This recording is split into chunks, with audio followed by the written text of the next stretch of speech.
Manager est une question de compétence et d'expérience. Que l'on soit un homme ou une femme, quand on est manager, chacun donne le meilleur de lui-même pour atteindre ses objectifs. Mais qu'en est-il du management au féminin et comment s'imposer dans un univers parfois très masculin? Vous trouverez des éléments de réponse dans un reportage que vous proposera la rédaction de Paroles des femmes.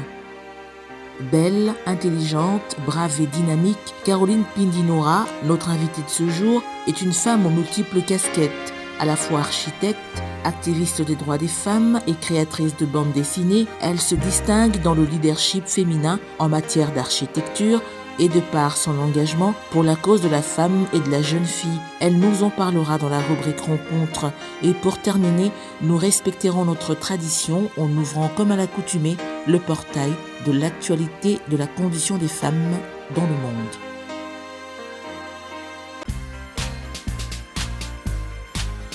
Bienvenue à toutes et à tous à ce nouveau numéro de Paroles des femmes, votre rendez-vous hebdomadaire qui met en exergue la compétence féminine et qui permet justement à la femme de s'exprimer librement. Aujourd'hui, nous découvrirons ensemble avec vous le parcours, s'il faut le dire ainsi, d'une femme aux multiples casquettes. Elle est à la fois architecte, elle est militante associative et aussi créatrice de bandes dessinées. Notre invitée, c'est Caroline Pindinora. Elle reviendra sur ses différents engagements. Ce sera tout à l'heure, juste après cet élément de reportage. Regardez.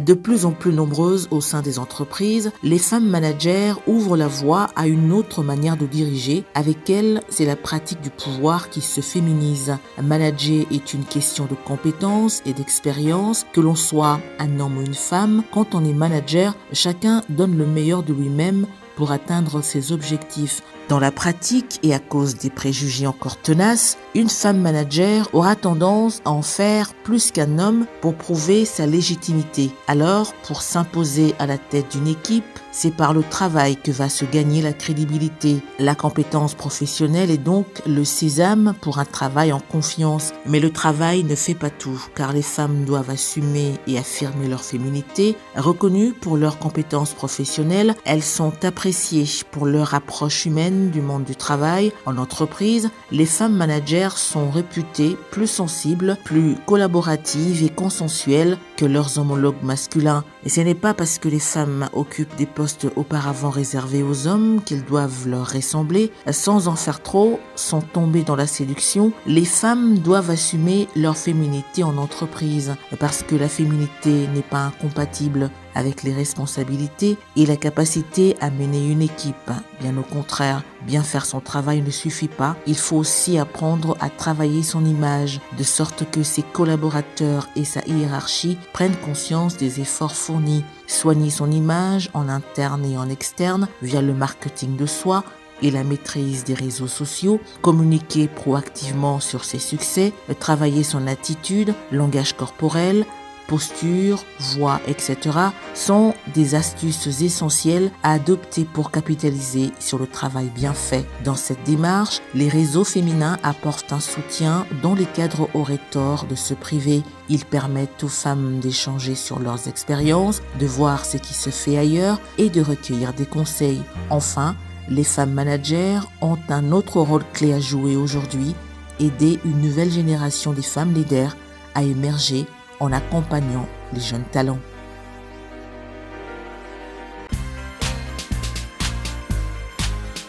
Merci à vous de nous rejoindre dans la deuxième partie de ce Parole des femmes consacrée, vous le savez, à la rubrique Rencontre qui met en exergue mieux, qui met en valeur une ou plusieurs invités. Comme annoncé dans le sommaire de l'émission de ce jour, nous avons le plaisir de recevoir sur ce plateau une femme d'exception.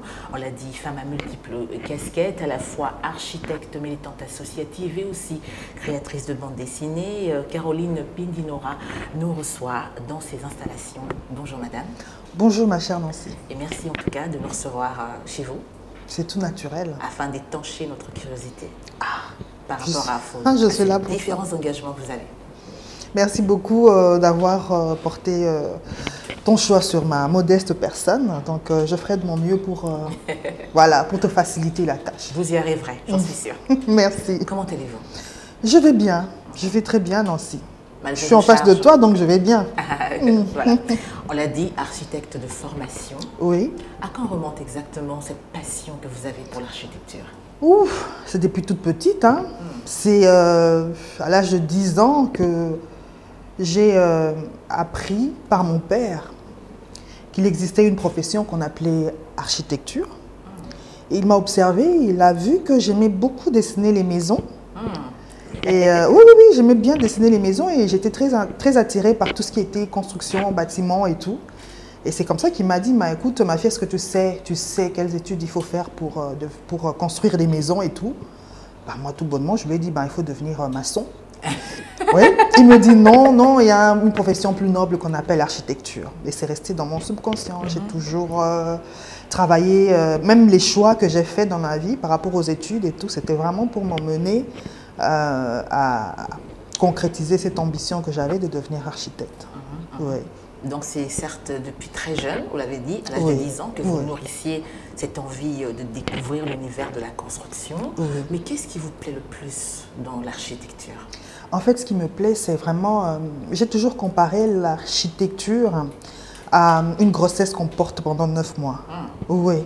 C'est-à-dire que quand tu portes une grossesse pendant 9 mois, et que tu vois le bébé, ça donne...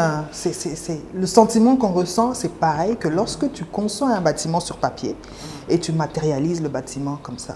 C'est vraiment quelque chose de magique. C'est pour ça que je dis que les architectes sont des co-créateurs de Dieu. On est là pour co-créer l'environnement, le monde tel que Dieu l'a créé. Exactement. Voilà. Votre père a-t-il été architecte lui? Non, pas du tout. Est-ce que vous avez connu quelqu'un dans votre environnement qui faisait la même chose? Non. À l'époque, vous n'aviez pas de modèle? Pas du tout. Pas du tout. C'est juste que les maisons, en fait, les constructions, les bâtiments m'intéressaient. Et à chaque fois qu'on demandait de dessiner à l'école, à l'époque, c'était dessin au choix. Voilà. Moi, c'était une maison que je dessinais. Oui.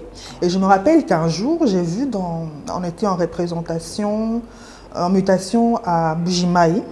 Il y avait, là où on habitait, il y avait la maquette miniature de cette maison-là. Parce qu'on habitait dans une maison, mon papa travaillait à Air Zahir à l'époque, là. Donc, on habitait la maison au-dessus et en bas, c'était les installations, les bureaux de Air Zahir.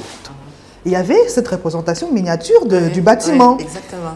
J'adorais cette maquette. J'étais tout le temps, je passais mon temps à regarder, je regardais. À un moment même, je jouais à la poupée avec. Les détails. Oui, les détails, je jouais à la poupée avec et ça me fascinait. Donc c'est comme ça que m'est venue cette envie-là, cette passion de construire les bâtiments.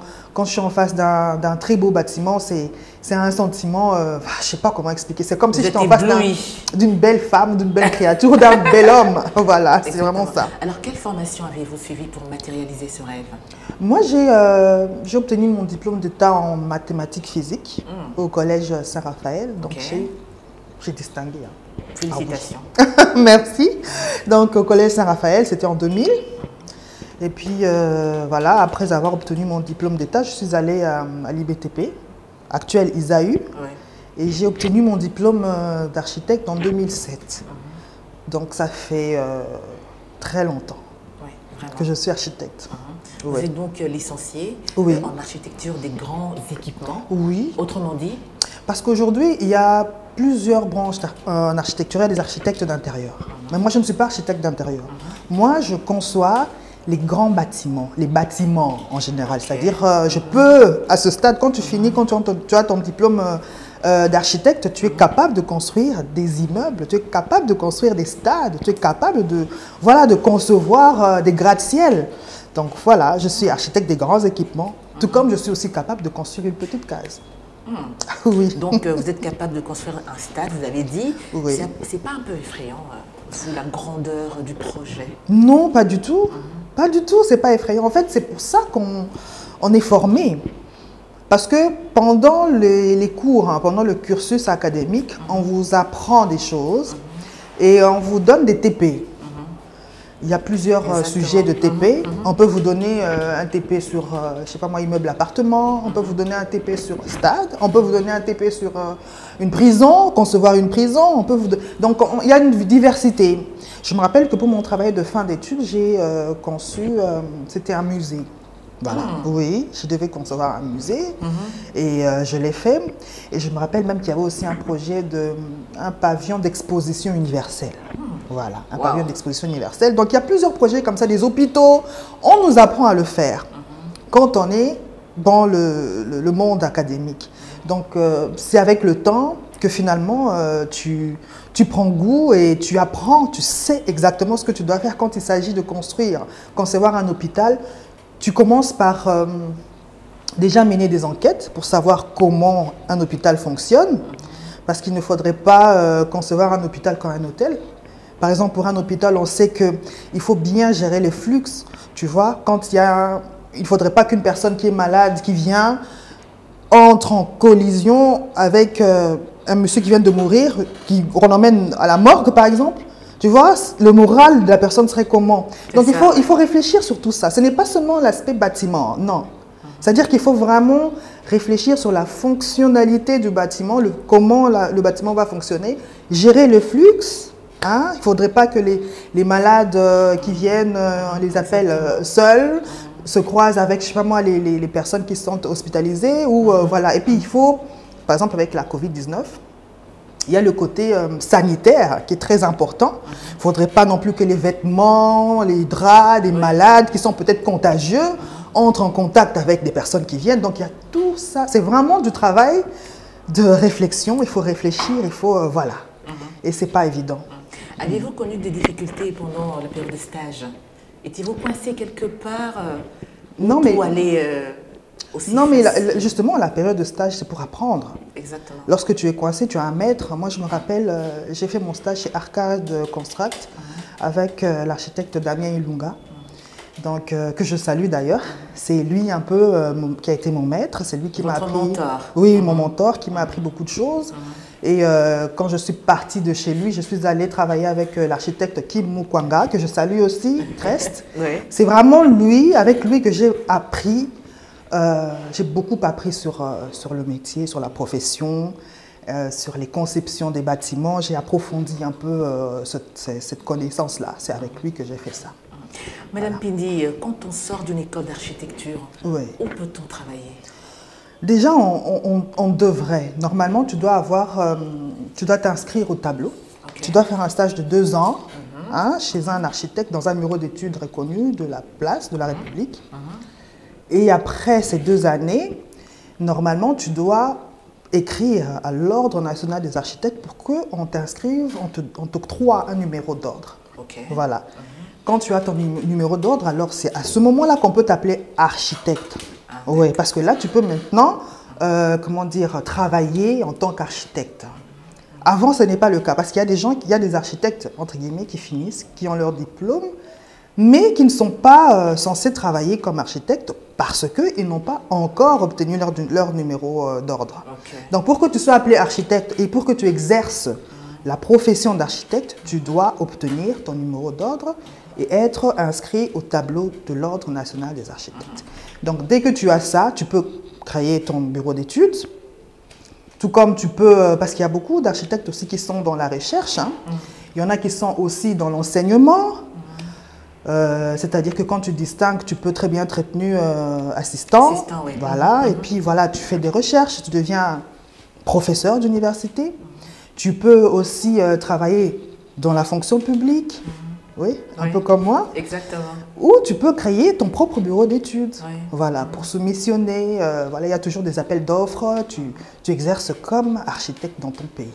Voilà. Est-ce qu'en RDC, ce métier a de l'avenir? Est-ce qu'on peut facilement s'en sortir lorsqu'on s'engage dans ce métier d'architecture? Ce métier a de l'avenir parce que notre pays est un vaste chantier. Depuis ce que le Belge nous a laissé, on doit l'améliorer. Exactement, le moderniser. Voilà, le moderniser. Et je pense que, pour moi, je me dis que l'architecture, c'est vraiment ça qui va donner l'identité à notre pays, l'architecture congolaise. En fait, il faut qu'on arrive à créer notre propre architecture. Avoir une particularité. Exactement. Une identité. Ça peut venir des matériaux, par exemple. C'est-à-dire qu'on peut utiliser des matériaux locaux et créer notre propre identité. Exactement. Plutôt que de travailler toujours avec du béton, voilà pourquoi je dis qu'il y a des architectes qui sont dans la recherche. Je connais une consoeur qui travaille sur ça. Elle fait des recherches sur les matériaux de construction locaux. Et ça, c'est un plus. Si on arrive à travailler, à mettre en avant-plan, en exergue ce côté, je pense on va évoluer aussi dans notre pays. Et s'il faut revenir par rapport à votre parcours, vous avez pendant longtemps travaillé dans le secteur public. Oui. Qu'avez-vous tiré de cette expérience, madame? Ouh, c'est très compliqué de travailler dans un secteur public. Oh là. Oui, c'est compliqué parce que bon, le fonctionnement est tel que si tu n'es pas curieux ou curieuse, tu vas t'asseoir sur tes lauriers et subir certaines choses. Voilà. Alors il faut toujours avoir cette curiosité-là. Comme je l'ai souvent dit, moi je ne dors pas sans avoir appris quelque chose de nouveau. Ouais. Chaque jour, je m'arrange pour apprendre quelque chose de neuf et pour me mettre à jour. Et quand tu es dans la fonction publique, tu sais, c'est pas évident. Il n'y a pas toujours du travail. Il y a des jours où vous avez beaucoup de travail, il y a des jours où vous n'avez pas beaucoup de travail, donc voilà un peu. Et ce n'est pas toujours, c'est pas toujours évident, c'est pas toujours facile. Ouais. Exactement. Et c'est vrai que dans cette expérience, vous avez pu quand même retenir beaucoup de choses par rapport à cet engagement, les hauts et les bas. Et vous êtes resté focus par rapport à votre engagement. Est-ce que vous avez eu un moment où vous avez regretté? Est-ce que vous êtes dit, bon, je laisse tomber, hein, c'en est de trop? Ou ça a été une motivation de plus? Oui, parce que d'ailleurs c'est pour ça aussi que je suis très engagée dans la cause de la femme. Exactement. Il y a beaucoup d'abus, il y a beaucoup d'inégalités dans le monde professionnel. Et ça c'est, ça c'est quelque chose que je décris. Beaucoup de femmes vivent ça mais ne disent rien. Il y a du harcèlement sexuel aussi. Donc il y a certaines choses qui ne marchent pas en fait, qui ne marchent pas. Et lorsque tu ne t'affirmes pas, tu n'affirmes pas ton caractère, tu peux, ou lorsque tu n'entres pas dans le système, tu peux très mal vivre ton quotidien dans ton travail. Parce que c'est soit tu entres dans le système, soit tu n'entres pas dans le système. Exactement. Or, si tu choisis de ne pas entrer dans le système, il faudra que tu sois capable de te battre, de t'imposer, de te forger un caractère pour arriver à te faire accepter. Et c'est souvent pas facile. C'est pas facile du tout. Parce qu'on est traité de tous les mots. Il y en a qui inventent des histoires sur vous. Voilà. Il y a même des femmes qui combattent les autres femmes. Ce qui est dommage. Ce qui est dommage, donc il y a du tout. Il y a du tout. C'est pas évident. Madame Nora, aujourd'hui vous occupez le poste de chef de division au sein de la primature. Quelles sont exactement vos charges? Je suis chef de division à la primature, mais je suis affectée au bureau de coordination et de suivi du programme Sino-Congolais. À l'époque, on l'appelait 5 chantiers. Ah, d'accord. Voilà, je suis la seule architecte là-bas. Donc, nous faisons le suivi de tous les projets du programme Sino-Congolais. Il y a la société Sicomine, qui est une société de joint venture, qui a été créée justement pour l'exploitation minière. Et de l'autre côté, cet argent-là, plutôt les Chinois nous aident à construire les infrastructures. Et moi, je suis dans le projet, c'est moi qui suis l'architecte, donc j'aide un peu au suivi de tous les chantiers avec la CGT. On travaille en étroite collaboration avec l'agence des grands travaux. Donc voilà un peu. C'est ce qu'on fait. Et ce n'est pas du tout facile, hein, lorsqu'on est une femme de surcroît architecte, dans un milieu d'hommes, il faut, vous l'avez dit un peu ici, il faut s'imposer. Oui. Est-ce qu'il y a eu des regards qui ont changé au fur et à mesure de votre parcours? Peut-être ceux-là qui au début ne vous croyaient pas, mais qui au fur et à mesure ont compris que vous êtes compétent. Oui. Parce que, tu sais, Nancy, moi j'ai un problème. Généralement, quand les gens me voient, ils ont tendance à me juger sur mon apparence. Ah oui, donc je dois... Elle est trop belle pour faire ça. Je me rappelle que même quand je suis arrivée à l'université, à l'IBTP, j'étais bleuie. Oui. Il y a un étudiant qui me dit, mais qu'est-ce que tu veux faire ici? Toi, tu es comme une poupée, comme ça. Il fallait aller à l'UPC. À l'époque, j'étais vraiment comme une poupée. J'avais pas encore fait des enfants. Vous l'êtes toujours. Vous avez gardé votre beauté malgré la maternité. Merci beaucoup, c'est gentil. Donc, c'est pour dire que c'est très difficile. Oui. C'est très difficile de s'imposer, mais il faut absolument se forger un caractère. Et rester professionnel, parce que dès l'instant où tu montres une petite faille, c'est fini. Exactement. Ils en profitent. Voilà. Donc il faut s'imposer, il faut gérer les humeurs des collègues, parce que la plupart ce sont des hommes. Oui. Des fois tu peux être dans ton bureau, il y en a un qui vient, qui utilise des propos sexistes. Je me rappelle qu'il y a eu une fois, il y avait l'anniversaire d'un collègue. Oui. On a acheté un gâteau et tout. J'étais la seule femme. Ils me disent, mais madame, vous ne partagez pas le gâteau? Je dis, mais pourquoi? Il faudrait que ce soit moi qui partage ce gâteau. Parce que je suis une femme. Non, mais c'est vous la femme ici. Je dis non. Vrai. Moi, je n'ai pas été engagée ici Non, pas du tout. pour partager de gâteau. Non. C'est pas parce que je suis une femme que je dois faire ce travail-là. Je ne suis pas censée vous servir. Ben voilà. Je suis désolée. Et c'est frustrant. Oui, ils étaient frustrés. Eux-mêmes aussi étaient frustrés. Et puis voilà, le gâteau a fait plusieurs minutes là avant que quelqu'un ne se lève pour partager le gâteau. Voilà. Donc je pense que c'est déjà ça. Parce que la plupart des femmes, qu'est-ce qu'elles feront? Oui. Pour elles pensera que c'est flatteur pour elles de servir les hommes. Non. Non, pas du tout. Non, il ne faut pas faire ça. Voilà, il faut savoir s'imposer, se faire respecter. C'est pas ça ton travail.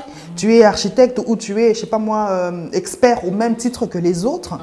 Pourquoi est-ce qu'il faudrait que ce soit toi qui fasses ce travail-là? Pas du tout. Non. Voilà, donc c'est juste un exemple parmi les autres. Parmi tant d'autres, oui. Caroline Pindinoura, rappelons que vous êtes la présidente en exercice de l'Association des femmes architectes du Congo. Oui. Quel est votre combat dans cette structure? Moi, mon plus grand combat, c'est d'abord d'arriver à ce qu'on ait beaucoup plus de femmes architectes, parce qu'on est juste une centaine. Et que ces femmes architectes soient des architectes de renom. Oui. Voilà pourquoi nous mettons plus l'accent sur les formations. Parce que les femmes, quand elles finissent leurs études, elles se marient. La plupart oublient la profession. Et ça fait très mal parce que c'est vraiment une catégorie de personnes. On a un manque de main-d'œuvre pour travailler pour le développement du pays. Et ce que moi je fais, c'est que avec le comité, nous initions en fait des projets de formation pour les femmes, pour qu'elles se mettent à jour, les femmes architectes, pour qu'elles se mettent à jour et que bon voilà, elles soient compétitives aussi sur le marché de l'emploi et tout ça. De la construction. Donc c'est ce que nous faisons essentiellement. À part ça, nous avons des projets aussi, nous initions des projets d'intérêt général. Nous étions chez Batico. Oui. On a présenté notre projet, c'est un centre de formation pour les jeunes femmes. On les forme dans les métiers qui ont trait à la construction, c'est-à-dire il y aura l'électricité, l'électronique, tout ce qui a la maçonnerie, tout ce qui a trait à la construction. Mais pour les femmes seulement. Exactement. Donc on a ce projet-là, nous cherchons des financements. Oui. Donc on a déjà le projet conçu, on a déjà le terrain, on a visé un terrain. Et on a besoin des mécènes, des personnes de bonne volonté, pourquoi pas le gouvernement, qui nous accompagne pour que nous puissions concrétiser justement ce projet-là. Voilà un peu ce que... C'est ça vraiment mon cheval de bataille. De bataille, oui. Ouais. Et déjà, dans vos différentes interventions, même celle-ci, vous l'avez encore redit, vous insistez à ce que les femmes puissent s'engager dans la profession d'architecture. Oui. Alors, dites-moi un peu, quels seraient les bénéfices? Une fois une femme engagée dans l'architecture, quel en serait l'avantage? Vous savez, moi j'ai toujours dit ça, je me dis que la femme a là un œil plus méticuleux sur la profession, surtout d'ailleurs, même le goût. Je trouve qu'il y a quand une femme décide de s'habiller ou décide de paraître, elle le fait d'une certaine façon. Et je pense qu'on a ce petit plus là que les hommes n'ont pas. Et pour vraiment répondre à ta question, l'avantage, le bénéfice serait que on aura beaucoup plus d'architectes femmes. Et par conséquent, on approche petit à petit l'ODD numéro 5 qui est l'égalité des sexes, n'est-ce pas? Pourquoi est-ce qu'il faudrait qu'il y ait beaucoup plus d'hommes architectes que des femmes? Ça ne s'explique pas. Et pourtant, vous avez votre fille qui est là, qui a dit qu'elle voulait faire l'architecture, n'est-ce pas? C'est très bien, c'est très bien. Donc on a besoin d'avoir un peu plus de femmes aussi dans la profession. Exactement. Et l'avantage serait aussi que on aura une société un peu plus équilibrée. Voilà, c'est ça. Il faut absolument qu'on arrive à avoir une société équilibrée pour qu'on vive épanoui, et les hommes et les femmes. C'est donc l'occasion pour vous de lancer un appel à toutes ces jeunes femmes. Oui. Il faut venir faire l'architecture. C'est un métier, une profession magnifique. Comme j'ai dit, nous sommes les co-créateurs de Dieu. Donc il faut venir. C'est pas aussi compliqué qu'on le pense. Quand on aime et qu'on a la passion, on s'en sort. C'est difficile, c'est vrai qu'on passe des nuits blanches en train de tracer, de travailler. Mais en fin de compte, lorsque tu tiens ton diplôme entre les mains, tu es la femme la plus heureuse parce que tu t'es battue bec et ongle pour l'avoir. En tout cas, loin d'être une femme genre sois belle et tais-toi, on a en face de nous une femme très compétente, belle mais compétente aussi. Ça fait les deux et ça fait waouh, n'est-ce pas? Madame, rappelons que vous n'êtes pas seulement architecte, mais aussi, on l'a dit, activiste associative, militante associative, disons ça comme ça. Alors, ce militantisme, vous le nourrissez depuis un bon bout de temps. Vous luttez notamment pour les droits des femmes, n'est-ce pas? Alors, quel sens donnez-vous à cet engagement? Ouh, ça c'est vraiment l'engagement de toute une vie, hein. Parce que toute ma vie, j'ai vécu les violences basées sur le genre. Voilà.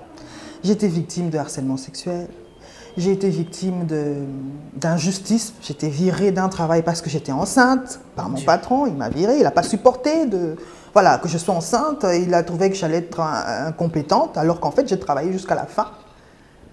Donc je me rappelle que j'ai travaillé jusqu'à la fin et j'ai accouché 3 jours après. Lorsque je suis revenue, il m'a remplacée. Il m'a dit que j'étais... voilà, il n'avait plus besoin de moi. Donc comme pour dire que c'est vraiment... Je ne sais pas s'il y a une femme aujourd'hui qui peut dire qu'elle n'a jamais été victime de violences basées sur le genre. Parce que même les propos sexistes sont classés parmi les violences basées sur le genre. Exactement. Ce n'est pas normal. Lorsqu'on dit, voilà, Bassi Batonga Kambokate, ça signifie quoi? Ce sont des propos sexistes. Ce sont des propos sexistes, ce n'est pas normal. Et moi, je crois que c'est vraiment, tout le monde devrait s'investir dans ce combat. Et aujourd'hui, je l'ai dit même hier à une collègue, j'ai dit, c'est pas normal qu'il y ait des gens qui disent qu'ils ne sont pas féministes.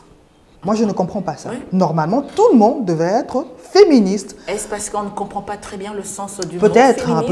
Peut-être parce que les hommes pensent que quand tu dis que tu es féministe, tu es contre eux.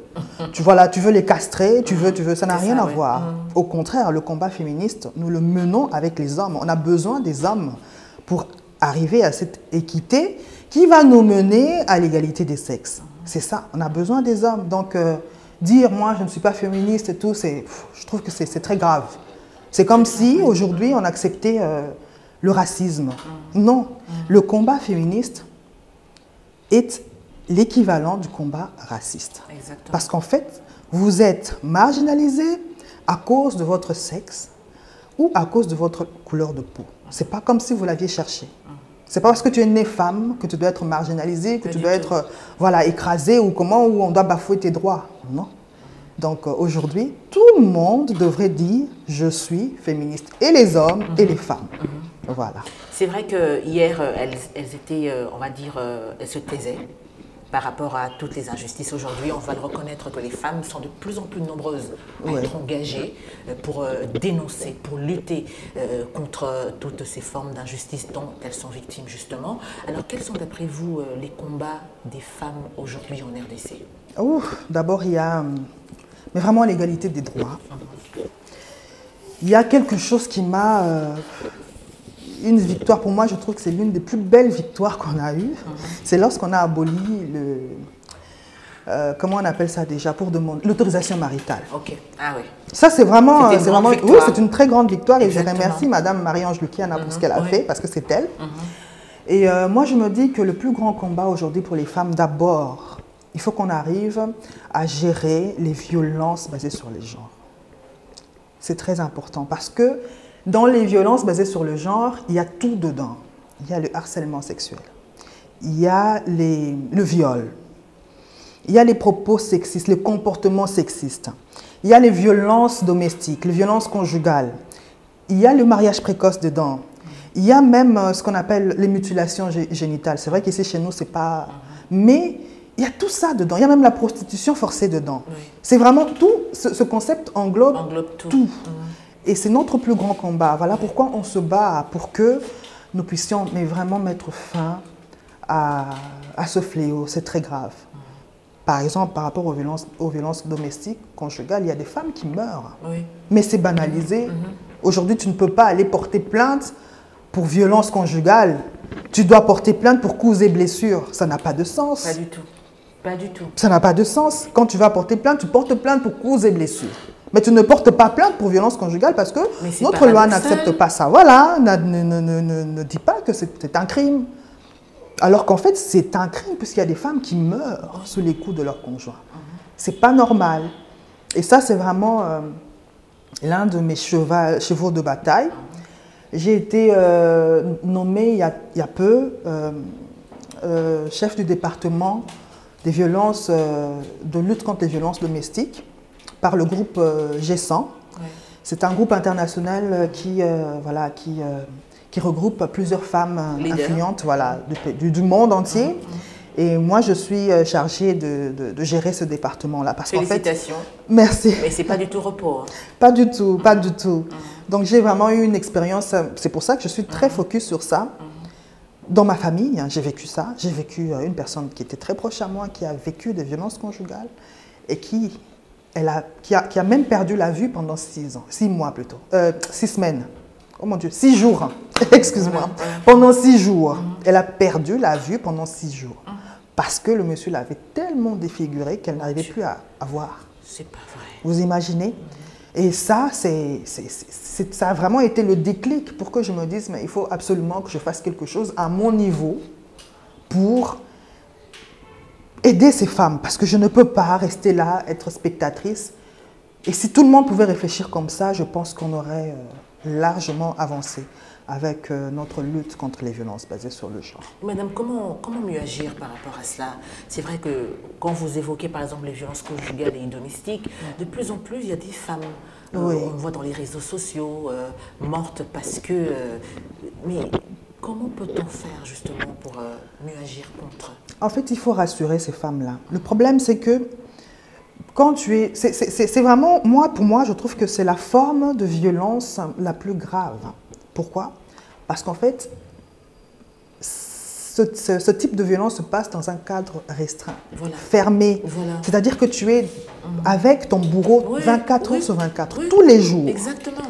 C'est différent d'une personne qui se promène, tu peux aller, on te viole. Mais là, tu vis avec ton bourreau. Ça se passe dans un cadre intime. Et ça, c'est très grave. Parce que la personne, ce qui se passe, c'est que la personne a de l'emprise sur toi. Généralement, ça se passe, c'est comme un cycle. Hein. C'est vraiment un cycle. Lorsque le monsieur te frappe, l'étape qui suit, c'est qu'il va s'amender. Il va te demander pardon. Il va te montrer ou te donner l'image qu'il va changer. Voilà, l'image que tu avais de lui au début. Et les femmes se raccrochent à ça. Il y aura encore une entorse que tu auras fait, selon lui, hein, qui le poussera à te frapper encore. Donc, ce sera tout le temps ça. C'est de la manipulation. Voilà, c'est de la manipulation. C'est des pervers narcissiques. C'est de la manipulation. C'est pas normal. Et il y a des femmes aussi, par exemple celles qui disent que moi, j'aime bien qu'on me frappe. Ça, c'est une pathologie. C'est une pathologie. Lorsque tu parles avec des psychologues, ils vous disent que c'est une forme de sadomasochisme. Ce n'est pas normal. Les personnes qui jouissent, qui prennent du plaisir par la douleur. Ah oui? En fait, elles s'ignorent. Elles ne savent pas qu'elles sont malades. C'est une pathologie. Parce qu'une personne normale ne peut pas aimer qu'on la traite, qu'on la prenne pour un punching ball. C'est pas normal. On te frappe, tu es défiguré, mais tu restes. Alors, ce que moi je dis à ces femmes-là, c'est de partir. La seule solution, lorsque tu es en face d'un homme violent, il est violent tout le temps, c'est de partir. Parce que de cette chose-là, de vous deux, hein, il y en aura un qui sortira vivant ou mort. L'issue, c'est ça. Parce qu'en fin de compte, la femme finit par mourir. Tôt ou tard, tu finiras par perdre ta vie. Je ne sais pas si elles se rendent compte de ça. Parce que lorsqu'il te frappe aujourd'hui, demain, il ne te frappe pas. Après-demain, il te frappe. Au fur et à mesure, il va te frapper. Un jour, il va te frapper à un mauvais endroit et tu perdras ta vie. Ce n'est pas normal. Tu ne vas pas te dire, non, je reste pour les enfants. C'est ridicule parce que lorsque tu ne seras plus là, ces enfants-là n'auront plus de mère. Il faut vraiment réfléchir comme ça. Et je pense que la chose qui stoppe aussi les femmes à partir, c'est parce que c'est l'autonomisation. La plupart ne sont pas autonomes. Elles dépendent à 100% de leur mari. Te dire, voilà, je pars, c'est se dire, bah, je vais me débrouiller seule. Et c'est dire, voilà, je rentre en famille. Et en famille, on va te traiter comment? La société aujourd'hui, voilà, ne conçoit pas qu'une femme a beau maliba là, parce que le mari l'a frappé. Donc il y a tout ça. On va demander de supporter, parce que c'est ça le mariage. Voilà. Il faut supporter. Alors qu'en fait, c'est faux. C'est pas ça le mariage. le mariage, ce n'est pas un cadre où il faut souffrir.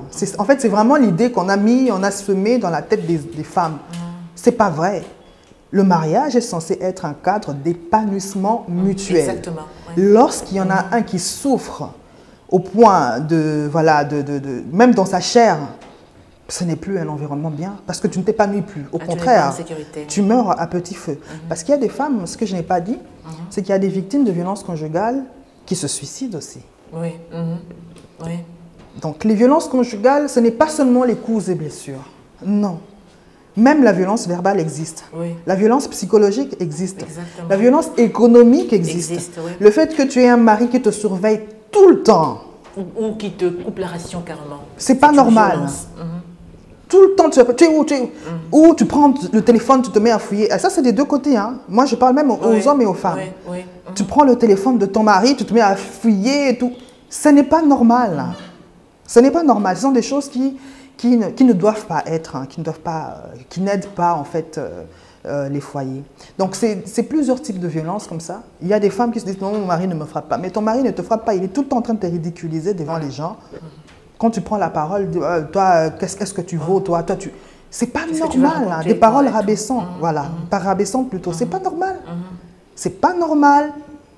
Et c'est dommage parce que beaucoup de femmes ne sont pas conscientes de ça.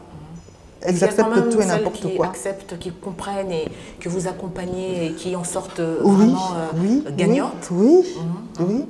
Aujourd'hui, je travaille avec plusieurs d'entre elles d'ailleurs, dans l'association Mêlée un Espoir. Oui. Je ne veux pas les citer comme ça parce que c'est vraiment, voilà, c'est dans un cadre très, très fermé. Oui. Il y en a une qu'on a sortie de Goma. Elle était mariée d'ailleurs à un officier de police très connu, haut gradé. Le monsieur l'a maltraitée, mais pas possible. On a dû la faire fuir, carrément, pour qu'elle revienne. Ah ben oui, mais c'est pas possible. J'ai pratiquement pas dormi parce qu'à tout moment, j'appelais. Tu arrives à Kinshasa? Non, je suis à tel niveau. Et lorsqu'elle est arrivée à Kinshasa, c'était le ouf. Parce que c'était tout le temps des plaintes. Il m'a fait ceci, il a fait cela, il a fait... C'était pas normal, c'était pas normal. Il y en a une autre avec qui je travaille d'ailleurs, qui est très proche à moi, qui elle était vraiment victime des coups à un point où elle allait vraiment perdre sa vie. Et voilà, on a quand même évolué avec des conseils, voilà, je l'ai mis en contact avec une clinique juridique. Il y avait des avocats qui suivaient et tout, donc elle a fini par partir. Elle est partie, aujourd'hui elle est avec nous, elle travaille avec nous. Donc elle est plus épanouie que de rester dans un foyer où tu dors avec un couteau parce que tu ne sais pas, c'est pas normal ça. Et elle raconte que lorsque son mari l'a frappée, il fermait la porte à clé. Mon Dieu. C'est-à-dire que tu ne sais même pas sortir, comme on dit, tu es fait comme un rat. Donc elle était à sa merci. Ah oui, au point où elle dormait avec une arme parce qu'elle ne savait pas à quel moment ça allait barder. Vous imaginez ça? Traumatisme. Mais tu vas dire non, moi je reste pour les enfants. Ça n'a aucun sens. Pas du tout. Ça n'a pas de sens. Pas du tout. Donc c'est vraiment un combat qui me tient à cœur parce que j'ai failli perdre une personne très proche à moi avec cette histoire. En tout cas, bon courage pour ça, madame. Merci beaucoup. Et on va également rappeler que dans le mouvement associatif, vous êtes la présidente de Mies, Mêlée un Espoir, qui existe depuis, on va dire, 3 ans, 2018, décembre 2018, novembre 2018. Qu'est-ce qu'on peut retenir de cette structure, de cette jeune association? Vous savez, même moi, aujourd'hui, quand je regarde, je suis étonnée de voir, de voir comment les choses évoluent quand même. Oui. Je suis très satisfaite de la façon dont les choses évoluent. C'est vrai qu'au début, c'est très difficile parce qu'au début, pour avoir la crédibilité des gens, c'est pas facile. Alors, on a dû, jusqu'à présent, on travaille sur fonds propres. C'est vrai qu'on a commencé à avoir quelques partenariats à gauche à droite. On est partenaire à iPass. On est en train de négocier un partenariat avec ONU Femmes. Donc, c'est aujourd'hui, après avoir vu ce que nous faisons, que voilà, ils nous accordent un peu plus de crédit. Voilà. Mais ça n'a pas toujours été facile. Ça n'a pas été facile. On est content parce que on voit les résultats. Et mon plus grand plaisir, c'est quand je vois des femmes qui vivaient dans une certaine captivité, je peux dire, même psychologique, émotionnelle, aujourd'hui être épanouies. Ça, c'est mon plaisir. Ce n'est même pas, je ne vois pas le côté, je sais pas, mon notoriété ou quoi. Non, non, non, je vois le fait que tu aies redonné le sourire à une personne qui était KO. Et de l'espoir surtout. Oui, de l'espoir. Voilà pourquoi on a appelé ça mêler un espoir. Exactement. Voilà. Exactement. Oui. C'est vrai qu'en seulement 3 ans, vous avez organisé beaucoup d'activités. D'ailleurs, vous dites être étonné. Oui. Ça allait tellement vite et ça va tellement vite. Oui. Mais quelles sont les activités qui ont le plus marqué la présence de Mêler un espoir?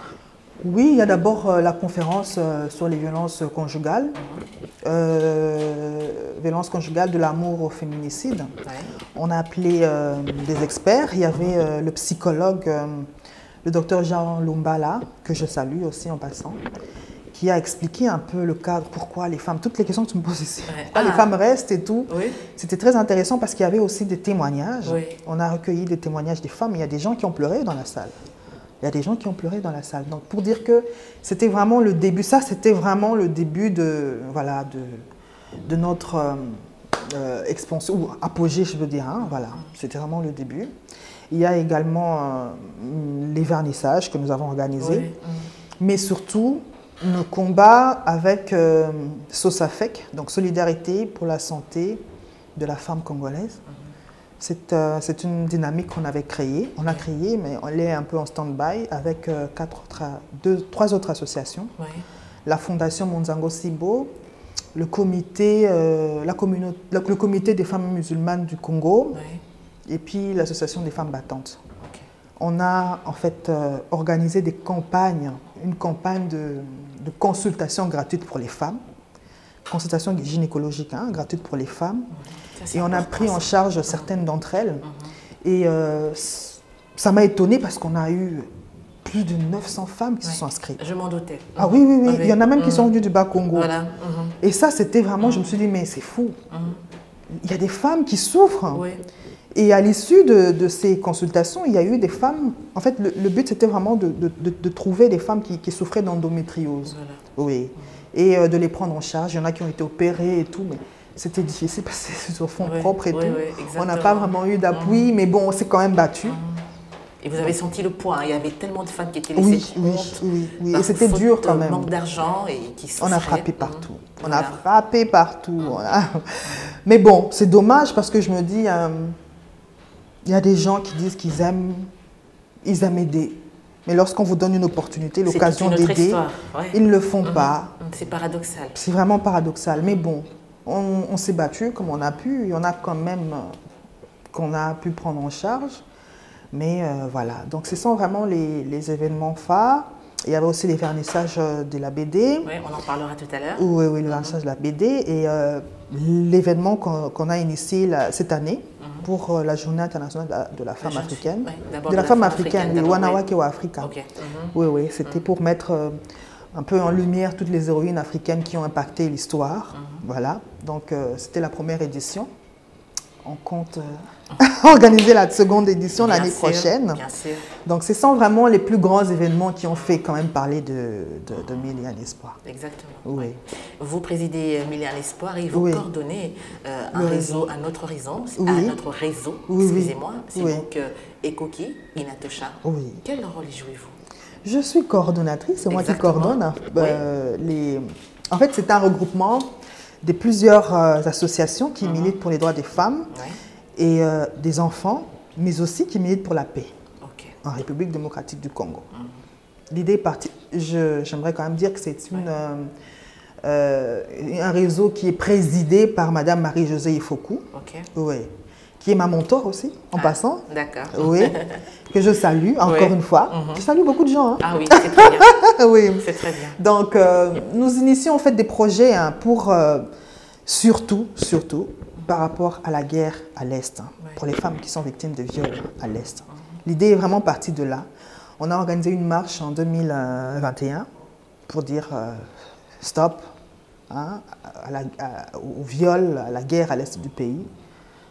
Et c'est parti de là. Il y a eu plusieurs associations qui sont venues et depuis, on est ensemble. On organise de temps en temps des manifestations, des cérémonies, des activités plutôt. Et nous venons en appui aussi aux associations qui organisent leurs activités.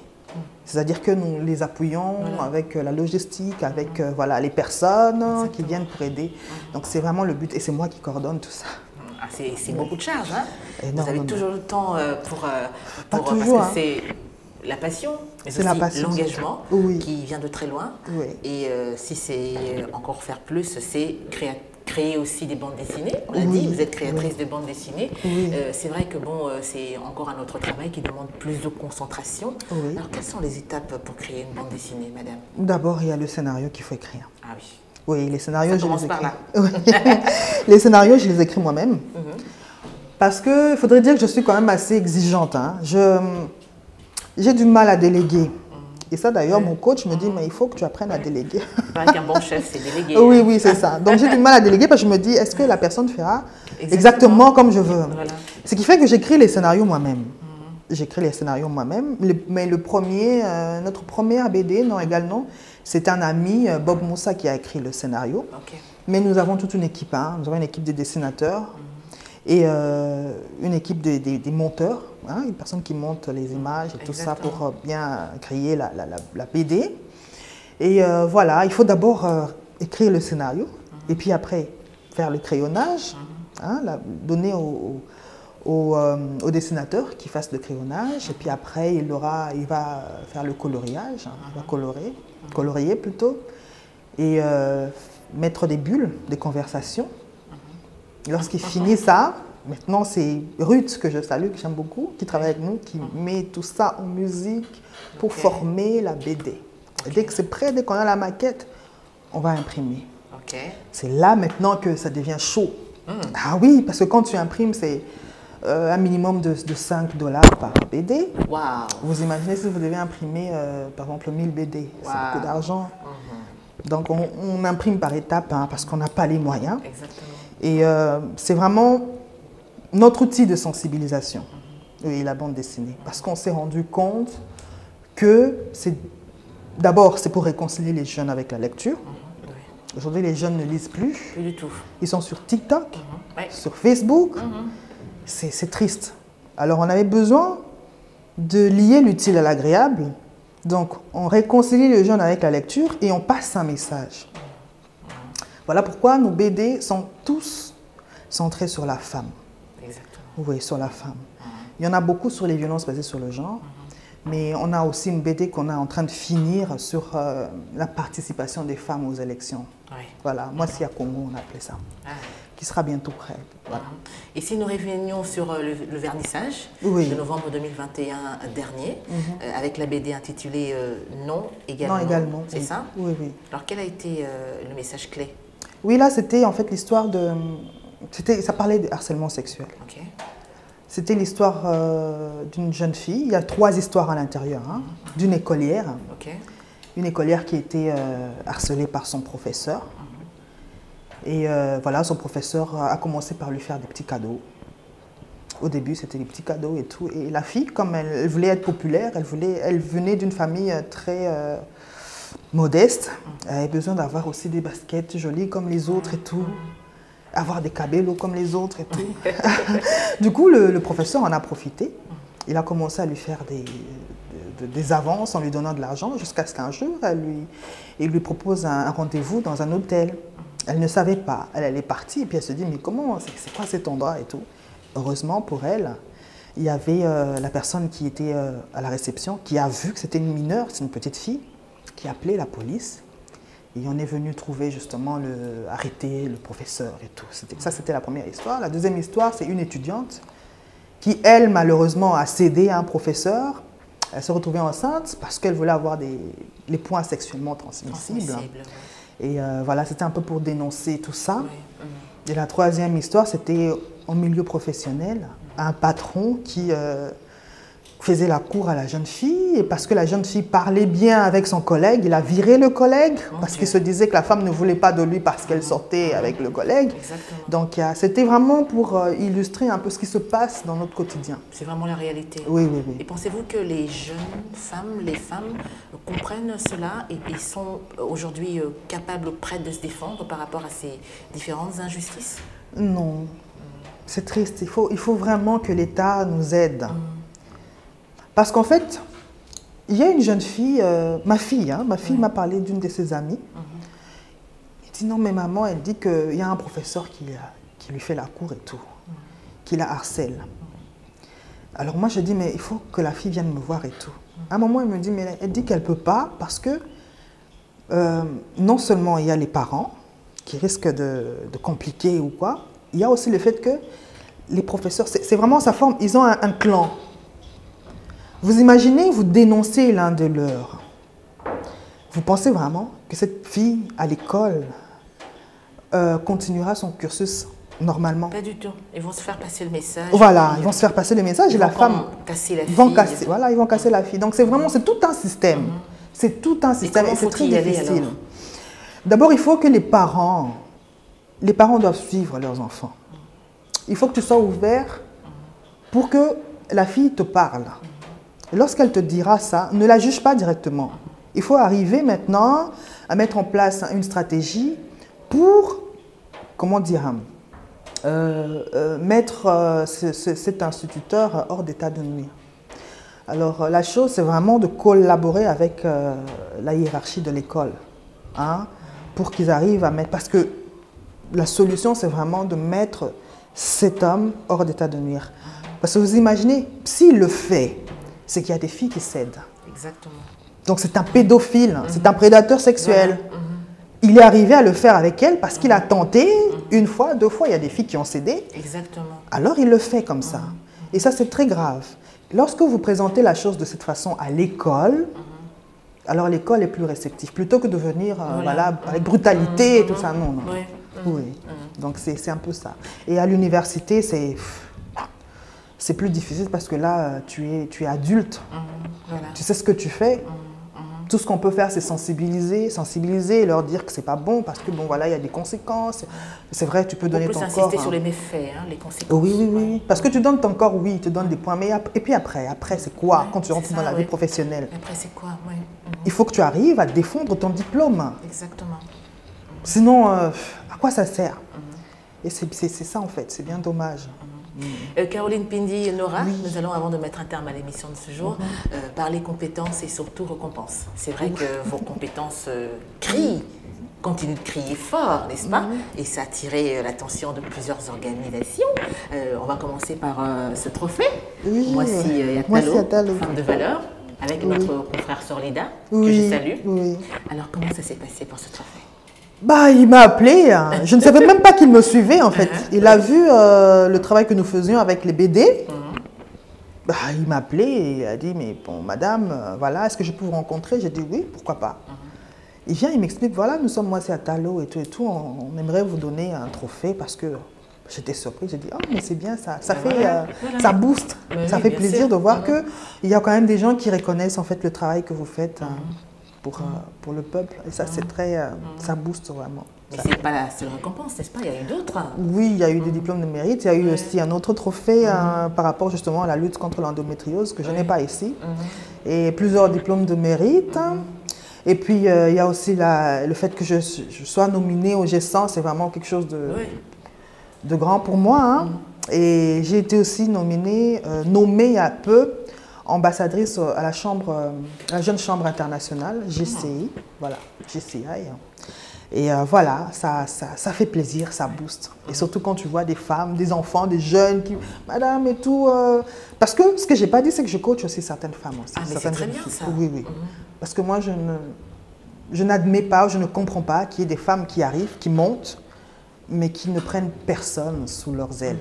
C'est pas normal. Quand tu montes, tu dois préparer ta relève. Exactement. Tu dois emmener les autres. C'est ça, être un bon leader. Au moins, vous l'avez compris. Vous. Ah oui, c'est ce qu'il faut faire. Moi, je ne comprends pas les femmes qui sont là. Elles sont là sur leur piédestal et puis elles ne bougent pas. Une certaine jalousie inexpliquée. C'est ridicule. En lingala, Madame, nous allons bien sûr reprendre une dernière question. Est-ce que vous avez un mot en guise de conclusion ou un message à lancer à l'endroit de toutes les personnes qui nous suivent et qui nous ont régulièrement suivis depuis le début, qui sont impressionnées par rapport à votre parcours, par rapport à votre engagement et surtout par rapport à cette souplesse que vous avez, par rapport également à ce que vous avez dit tout à l'heure, il faut préparer la relève. Un message à leur endroit?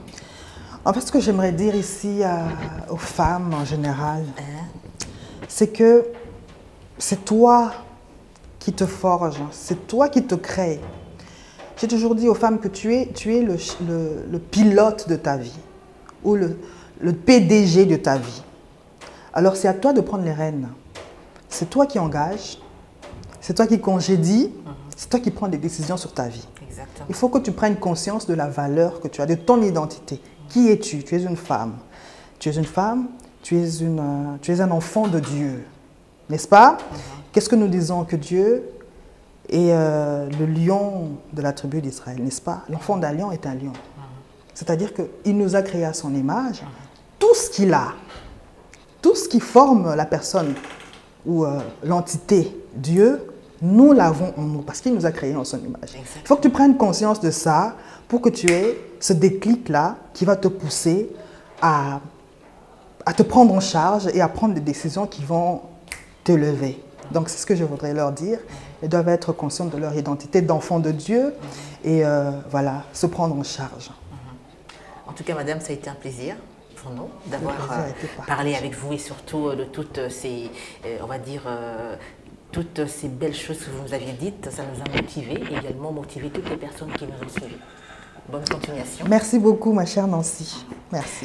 Mesdames, Messieurs, nous allons, avant de mettre un terme à l'émission de ce jour, vous proposer la rubrique Clin d'œil. Regardez.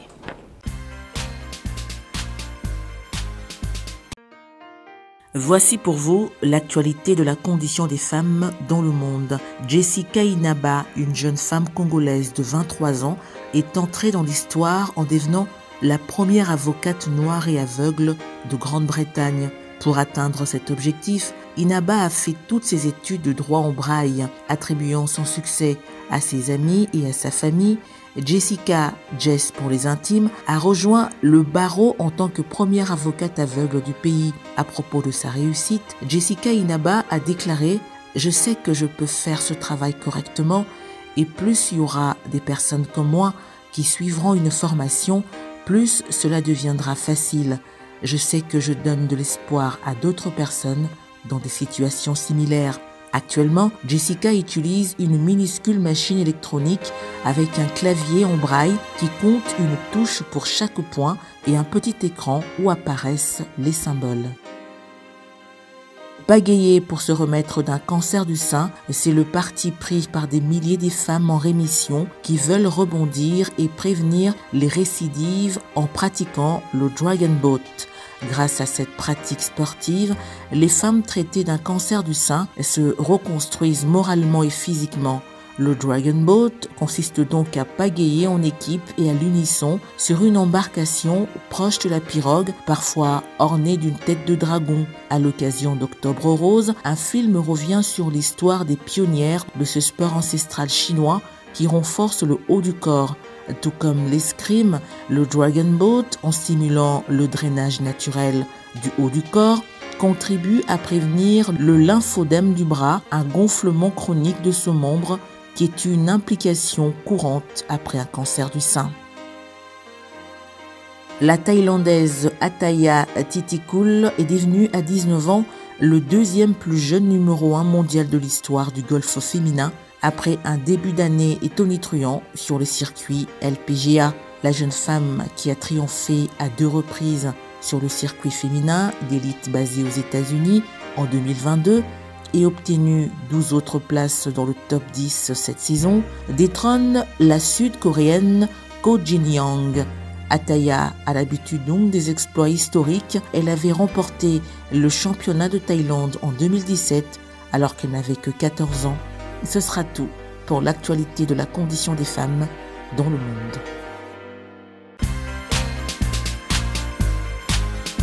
Parole des femmes, c'est terminé pour aujourd'hui. Ça a été un plaisir pour nous de vous l'avoir proposé et présenté. Merci de continuer à nous envoyer vos remarques et suggestions au numéro affiché au bas de vos écrans. Portez-vous bien et à très bientôt.